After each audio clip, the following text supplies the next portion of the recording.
Hi everyone, मैं lab technician पायल Gemini एक बार फिर से न्यू टॉपिक के साथ। तो आज हम नेस्टर ऑफ टेस्ट के बारे में डिस्कस करने वाले हैं कि जो नेस्टर ऑफ टेस्ट है वो होता क्या है। तो what is NESTROFT of test? तो NESTROFT of test is a naked eye single tube red cell osmotic facility test. ये टेस्ट मेनली बीटा थैलेसीमिया को डायग्नोस करने के लिए हम परफॉर्म करते हैं।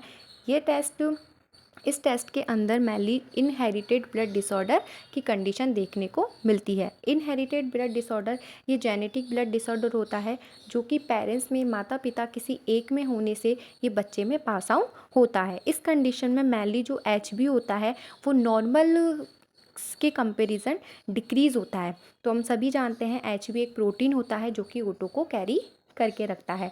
अब इस कंडीशन में इस ब्लड डिसऑर्डर में जीन म्यूटेशन हो जाता है जो कि या तो मिसिंग होगा या फिर वो डैमेज होगा। अब हम बात करें कि जो थैलेसीमिया है वो कितने टाइप का होता है।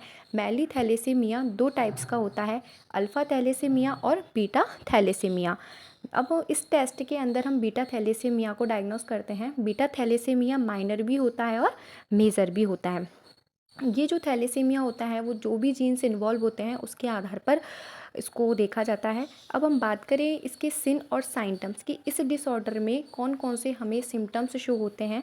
पहला आता है हमारा हार्ट बीट फास्ट होना, शॉर्टनेस ब्रीथ, सांस फूलना, पीलापन आना स्किन एंड आई के नीचे एंड मूड स्विंग होना। तो इस तरीके से सिम्टम्स इस डिसऑर्डर में दिखाई देते हैं। अब हम बात करें कि कौन कौन से ब्लड टेस्ट हैं जो इसको डायग्नोस करने के लिए परफॉर्म किए जाते हैं। पहला CBC complete blood count, second है DNA analysis, osmotic fragility test. तो काफ़ी सारे ब्लड टेस्ट है जो इसको डायग्नोसिस करने के लिए परफॉर्म करते हैं। अब हम बात करें इसके ट्रीटमेंट की, जो ट्रीटमेंट कौन कौन से सप्लीमेंट्स हैं जो हम पेशेंट को, कौन कौन सी थेरेपी है जो पेशेंट को दी जाती है।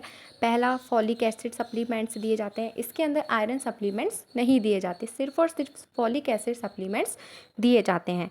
सेकंड आता है regular blood transfusion, bone marrow transplantation and skin stem cell transplantation. तो इस तरीके से ये टेस्ट कम्प्लीटली परफॉर्म किया जाता है, इस तरीके से थेरेपी दी जाती है। तो इसी तरीके से नेस्टर ऑफ टेस्ट परफॉर्म करते हैं।